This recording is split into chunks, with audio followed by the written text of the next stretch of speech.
Notre invité ce matin sur BFM TV et RMC, c'est l'ancien président de la République, François Hollande. Bonjour. Bonjour. Merci d'avoir accepté notre invitation pour parler de l'Ukraine, de ce qui s'est passé ces dernières heures, cette allocution de Vladimir Poutine, cette reconnaissance de l'indépendance des républiques séparatistes à l'est de l'Ukraine. Il y a ce matin des blindés à l'est de l'Ukraine. Est-ce que l'Europe se réveille ce matin, François Hollande, avec une guerre, ou est-ce que la guerre peut encore être évitée? Oui, la guerre peut être évitée, mais... Donc on n'est pas encore en guerre. C'est pas encore la guerre. La guerre, ça se verrait sur un champ de bataille avec des troupes en mouvement et des victimes le plus souvent civiles. Là, il y a un acte extrêmement grave qui a été posé par Vladimir Poutine. C'est une invasion? D'une certaine façon, c'est un acte de force, puisque sans qu'il ait eu besoin d'utiliser les armes, mais simplement la pression des armes, la crainte de la guerre, il a décidé unilatéralement de reconnaître des républiques qui n'en sont pas, puisqu'ils sont des séparatistes qui, depuis longtemps, qui étaient contrôlés par la Russie. Sont contrôlés par la Russie. Donc c'est un acte de force qui vient après une longue séquence. Ouais. Vladimir Poutine, il a des objectifs. Il ne fait pas les choses au hasard. C'est ce que les Occidentaux peut-être peinent à comprendre. Moi, j'ai eu à travailler avec Vladimir Poutine, mais surtout avec Angela Merkel pour arriver aux accords de Minsk.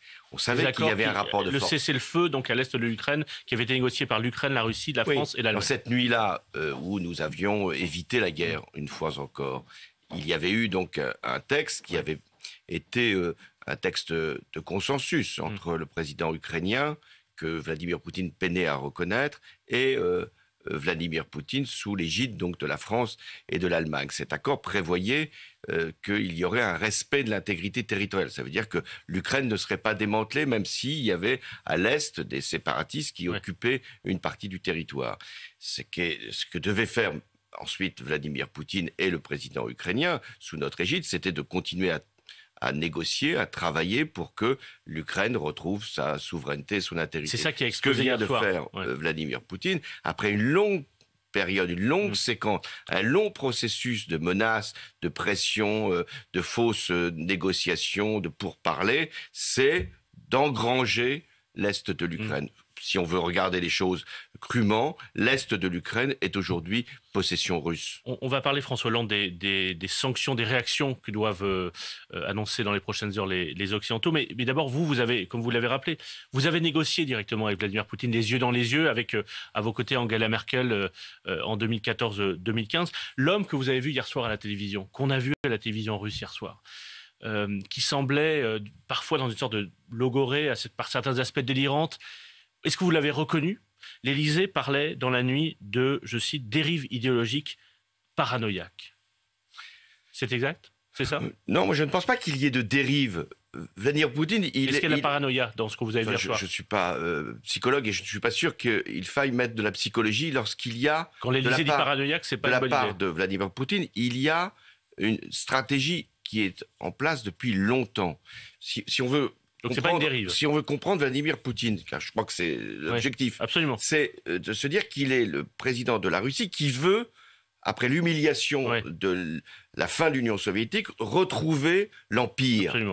Bon, pour ça, il faut qu'il puisse non pas conquérir des territoires, même si il y procède, on l'a vu avec la Crimée, on le voit aujourd'hui avec l'Est de l'Ukraine, il faut qu'il puisse avoir un glacis qui, autour de la Russie, ressemble à ce qu'était l'Union soviétique. À partir de là, depuis des années, il est dans cette ligne de conduite. Donc il n'y a pas de dérive nouvelle de ces derniers mois ou ces derniers jours. Il continuera, parce que c'est son objectif ultime.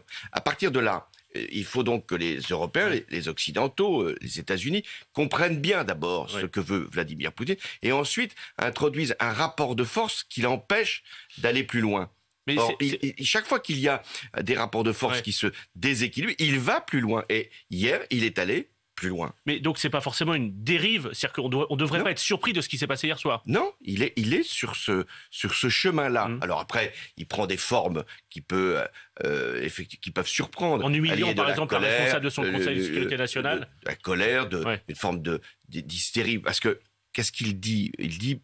Ce qui était assez nouveau dans son vocabulaire jusque-là, même s'il le pense et qu'il nous l'a plusieurs fois confirmé, il ne reconnaît pas en définitive l'Ukraine. L'identité, le fait même que l'Ukraine soit soi-même indépendante. Que l'Ukraine puisse être un État indépendant. Il parle de gouvernement illégitime. Il parle finalement d'une révolution qui a eu lieu, d'un coup d'État, c'est le mot qu'il emploie, qui a eu lieu en 2014 en Ukraine. Donc qu'est-ce qu'il veut à long terme, s'il tentait qu'il puisse durer aussi longtemps qu'il le souhaite? Ce qu'il veut, c'est qu'un jour ou l'autre, l'Ukraine retombe, toute l'Ukraine retombe dans le giron russe. Donc on aurait tort de prendre comment dire, d'analyser ce qui s'est passé comme une dérive nouvelle, brutale, et d'analyser ça de façon psychologique en disant il était enfermé depuis 2 ans et au fond il est parano maintenant. Il n'a pas changé. Il a, quelle que soit sa psychologie, sur laquelle il peut être facile de gloser ou de commenter. Non, ce qu'il cherche là, c'est par l'annexion en définitive de l'Est de l'Ukraine. C'est ce qu'il avait à l'esprit déjà depuis des mois et des mois. C'est un plan qu'il établit. C'est pas hier, il ne s'est pas réveillé en se disant je vais annexer l'Est de l'Ukraine. C'était prévu dans son plan de stratégique, de pression militaire. Donc si on comprend votre logique, votre analyse, François Hollande, ça veut dire qu'il ne va pas s'arrêter là, que demain il y aura peut-être une volonté d'aller jusqu'à Kiev et peut-être plus loin, plus tard, après-demain ou dans quelques mois ou quelques années, aller vers les pays baltes qui sont membres de l'Union européenne et de l'OTAN. C'est ça le plan que Vladimir Poutine met en place? Je crois qu'il a 2 options. Soit il va s'arrêter là, considérant qu'il a eu un acquis et qu'il va faire prévaloir la diplomatie pour finalement acter ce qu'il a obtenu depuis maintenant plusieurs mois.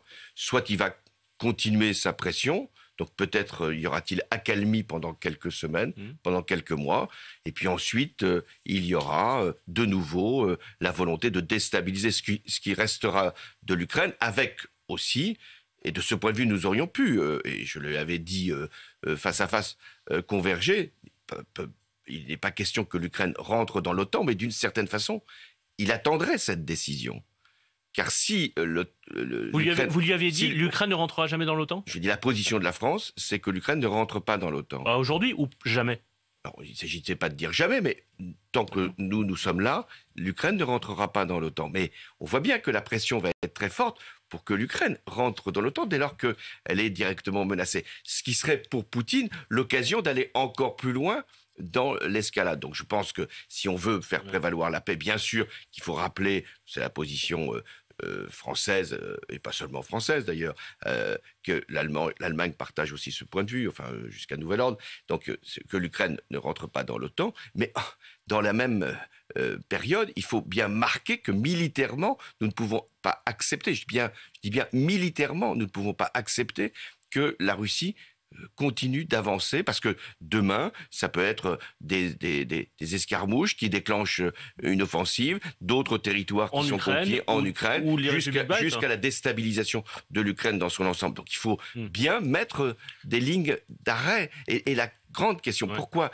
Qu'est-ce qui s'est passé pour qu'à partir de 2013-2014, Vladimir Poutine aille aussi loin en Ukraine, en Syrie, en Afrique? En annexant la Crimée notamment. Eh bien, si on veut prendre le fait générateur, c'est lorsque Barack Obama avait fixé une ligne rouge en Syrie, qu'il n'était pas acceptable que le régime syrien soutenu par les Russes puisse utiliser des armes chimiques. Quand les armes chimiques ont été utilisées, nous, la France, sous mon autorité, j'étais président de la République, nous étions prêts à intervenir pour que le régime syrien puisse être sanctionné militairement, frappé dès lors qu'il n'y a pas eu ces frappes, dès lors que les États-Unis n'ont pas voulu s'engager, dès lors qu'il y a eu l'acceptation d'un acte qui était une violation considérable du droit international.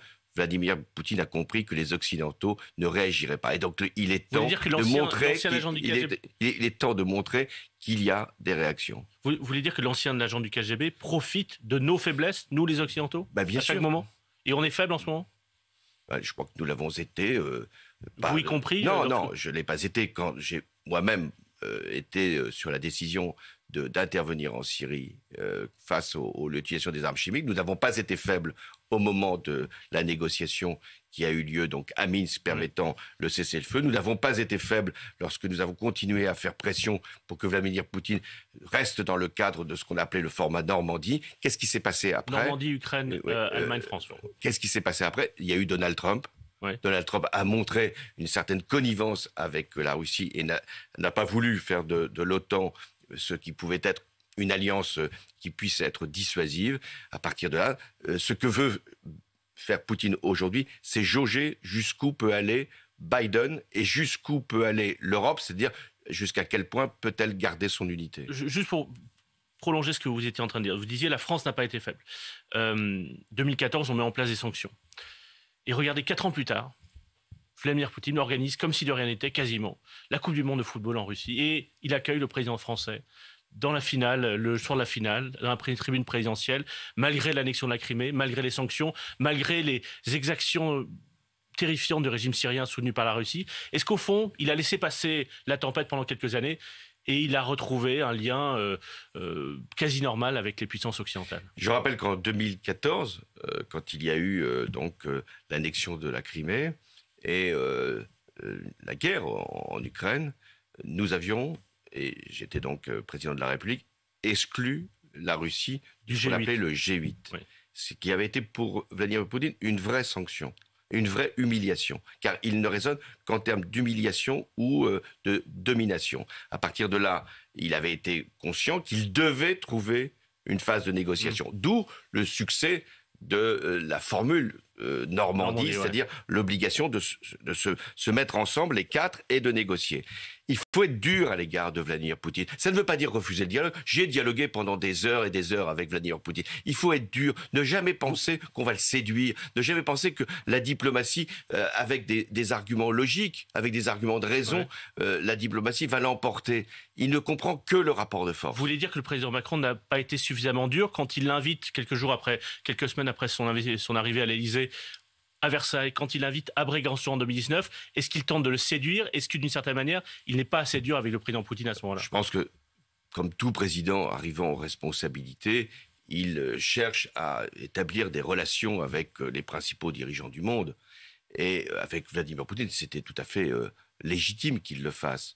Fallait-il lui offrir des cadres symboliques, Versailles ou Brégançon? Je ne sais pas, je ne l'avais pas fait. Parce que je pense que Vladimir Poutine est très attentif aux symboles.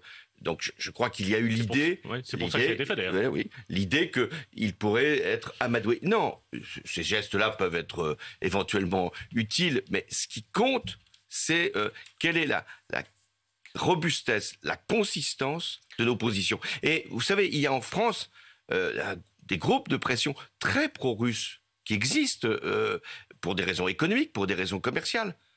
Moi, j'y ai toujours résisté à ces groupes de pression. Il y a dans la droite française, dans l'extrême droite, des connivences très complices avec le régime de Vladimir Poutine. Il y a à l'extrême gauche, Jean-Luc Mélenchon, également une espèce d'anti-américanisme qui finalement aboutit à ce qu'on puisse considérer que Vladimir Poutine aurait des circonstances atténuantes. Il y aurait une forme d'indulgence. Donc même par rapport à ce que le débat politique français pourrait induire, il faut être ferme à l'égard de Vladimir Poutine. Et si on a une alliance avec les États-Unis, il ne faut pas en avoir honte.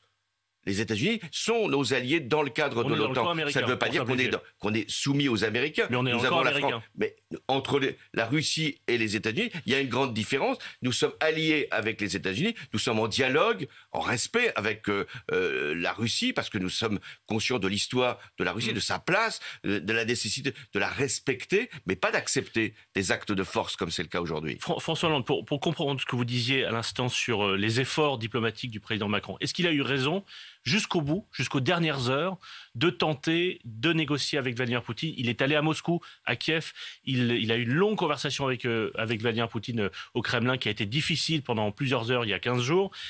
Dans la nuit de dimanche à lundi, il a encore parlé avec Vladimir Poutine et il espérait, dans la nuit de dimanche à lundi, obtenir le principe d'un sommet entre Biden et Poutine. Est-ce qu'il a eu tort de négocier, de discuter avec Vladimir Poutine jusqu'au bout? Ça lui aurait été reproché s'il ne l'avait pas fait. Mais il a eu raison de dialoguer avec Vladimir Poutine jusqu'au bout, de faire prévaloir autant qu'il était possible la diplomatie. Et c'est d'autant plus utile qu'on voit bien que Vladimir Poutine a finalement menti sur ses intentions. Quand il échange avec le président français ou avec le chancelier russe, il essaye de faire valoir, allemand. Il essaye de faire valoir un certain nombre d'arguments. Mais vous approuvez donc Emmanuel de toute Macron façon, dans il cet faut aller effort-là. chercher toujours par la diplomatie. Et quand elle n'est pas justement respectée, ce qui a été le cas hier de la part de Vladimir Poutine, ça montre que la responsabilité, la faute est du côté de Vladimir Poutine. Donc bien sûr, moi j'ai cessé de dialoguer, mais à chaque fois qu'il y a un dialogue qui n'aboutit pas, il faut en imputer directement la responsabilité et ne se faire aucune illusion. La diplomatie ne fonctionne que si vous avez un rapport de force. Est-ce que vous pensez que Vladimir Poutine, qui connaît le rapport de force, vous venez de le dire, joue d'une certaine manière de la situation politique en Allemagne, la coalition très compliquée du chancelier Scholz, de la situation politique en France, le fait qu'Emmanuel Macron affronte une campagne électorale dans quelques jours, quelques semaines. Est-ce qu'il joue aussi de cette situation politique dans nos pays? Vladimir Poutine, il pense que la démocratie est un système faible. Il pense que nous sommes, nous, occidentaux, dans le court terme, dans l'immédiat et d'une certaine façon dans l'accommodement. Que nous ne sommes pas prêts à nous battre pour notre indépendance, que nous sommes toujours prêts à faire des concessions, que nous n'avons aucune valeur suffisamment forte pour nous inspirer. Voilà ce qu'il pense profondément. Et comme il est au pouvoir depuis plus de 20 ans, il pense même que nous sommes finalement des précaires face à lui qui est un permanent. À partir de là, il essaye, face aux démocraties, de les déstabiliser. C'est quand même pas... C'est ce qu'il a essayé de faire avec le président Macron. C'est ce qu'il a essayé de faire d'abord pour l'élection de Donald Trump. Oui. En interférant dans le processus électoral. C'est ce qu'il a essayé de faire même en 2017, dans l'élection française, et qu'il continuera à faire. Et il utilise même les extrêmes à cette fin. C'est-à-dire que l'extrême droite en Europe, je ne parle même pas de la France, l'extrême droite en Europe est sous influence russe. Il peut soutenir aussi bien le Venezuela que la Corée du Nord. Toute faiblesse du camp occidental est utilisée par Vladimir Poutine. Est-ce qu'il a essayé d'humilier Olaf Scholz et Emmanuel Macron? Est-ce qu'il a essayé d'infliger un camouflet, notamment au président français? Non, je ne crois pas. Et ce serait d'ailleurs finalement lui rendre un grand service que de le prétendre. En revanche, ce qu'il voulait, c'était de montrer que tous les dirigeants venaient à Moscou le voir et qu'il était le maître du jeu. Et c'était une erreur d'aller à Moscou pour Vladimir Poutine, pour Emmanuel Macron et Olaf Scholz? Comme je vous l'ai dit, ce que cherchait Vladimir Poutine, c'est de montrer qu'il était le maître du jeu. Le fait que le chancelier Scholz et Emmanuel Macron soient allés à Moscou et même téléphoné encore récemment avec Vladimir Poutine avait au moins le mérite que c'est lui qui se mettait en dehors du cadre de la diplomatie et qu'il faisait justement, par sa seule responsabilité, un acte de force par rapport à l'Ukraine. François Hollande, lorsque nous avons invité pour venir ce matin, on a convenu de parler de la situation internationale, mais vous évoquiez il y a quelques instants des candidats à la présidence de la République en France qui sont peut-être trop sensibles aux arguments russes ou aux thèses russes ou complices d'une certaine manière de la Russie. Vous citiez Jean-Luc Mélenchon, est-ce que vous citiez... Ce que je veux dire à votre micro, c'est que... Éric Zemmour, Marine Le Pen ? L'élection présidentielle, c'est bien sûr par rapport à des enjeux intérieurs que nous connaissons tous, le pouvoir d'achat, la question de l'emploi, du chômage, de la cohésion de notre pays, la lutte contre les inégalités. Toutes ces questions sont majeures. C'est aussi une vision de la France. Quelle est sa place justement en Europe et dans le monde et quelles sont nos valeurs, celles qui nous inspirent. C'est ça qui doit forger une campagne présidentielle. Mais le président de la République, celui qui sera ou celle qui sera élue demain, il aura à gérer des questions extrêmement difficiles sur le plan international. Donc les questions de politique extérieure sont des questions de politique intérieure. Et c'est là que j'y arrive. C'est-à-dire qu'on ne peut pas faire comme s'il y avait deux situations, une campagne nationale et puis des questions de politique extérieure. Éric Zemmour, Marine Le Pen, Jean-Luc Mélenchon sont trop proches des thèses du Kremlin, de la Russie, trop indulgents avec Poutine. Mais il suffit de les écouter depuis des mois. Ils trouvent des circonstances atténuantes chaque fois que Vladimir Poutine avance ou commet des actes qui sont des violations du droit international. Ils reprennent la propagande russe ? Ça veut dire qu'ils pensent que le camp occidental est par définition coupable. Ils pensent qu'être allié avec les États-Unis est une faute. Jean-Luc Mélenchon veut sortir la France de l'OTAN. Éric Zemmour, tout autant. Je ne les compare pas, mais il se trouve qu'ils sont sur ces mêmes positions. Madame Le Pen également. Donc ça veut dire que face à une menace qui est là quand même de la Russie, la complaisance est du côté de Vladimir Poutine et presque le soupçon du côté du camp occidental. Donc ces questions-là, les Français doivent en être avertis. s'il y avait un président de la République qui épousait aujourd'hui les thèses de Vladimir Poutine, ce serait extrêmement grave. Non pas simplement pour l'Ukraine, dont on peut se dire ce n'est pas notre affaire. Non, ce serait extrêmement grave pour la France. Mais pour le général de Gaulle, puisque souvent il se réclame, ces candidats, du général de Gaulle, ce qui peut paraître assez paradoxal pour certains d'entre eux. Le général de Gaulle, il était pour le dialogue avec la Russie à l'époque soviétique.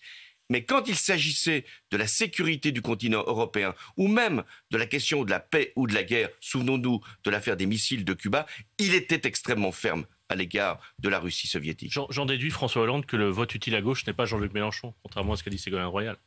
Mais dans une élection présidentielle, il n'y a pas de vote utile. Il y a le vote qui on veut comme président de la République. Qui va être le prochain chef de l'État? Qui va pouvoir décider de l'avenir de la France? Qui va engager le pays dans des négociations extrêmement difficiles? Qui est même capable d'utiliser la force militaire? Je l'ai utilisé au Mali, je l'ai utilisé en Syrie, en Irak. C'est ça la grande question. À qui vous voulez confier l'avenir de la France? Vous savez, vous, comme citoyen, pour qui vous allez voter le 10 avril? Je vous le dirai. Non, mais vous savez, vous, dans votre fort intérieur, vous savez pour qui vous allez voter? Je sais en tout cas à qui je ne les confierai pas. Vous savez pour qui vous allez voter? Je l'ai déjà dit. Et je ne le ferai pas. Ce matin, je ne suis pas venu à votre micro pour faire la propagande de tel ou tel. Absolument. Je suis venu pour défendre ce que je crois être la juste politique de la France et ce que doit être la menace qui doit être conjurée. Merci François Hollande d'être venu ce matin sur BFM TV RMC.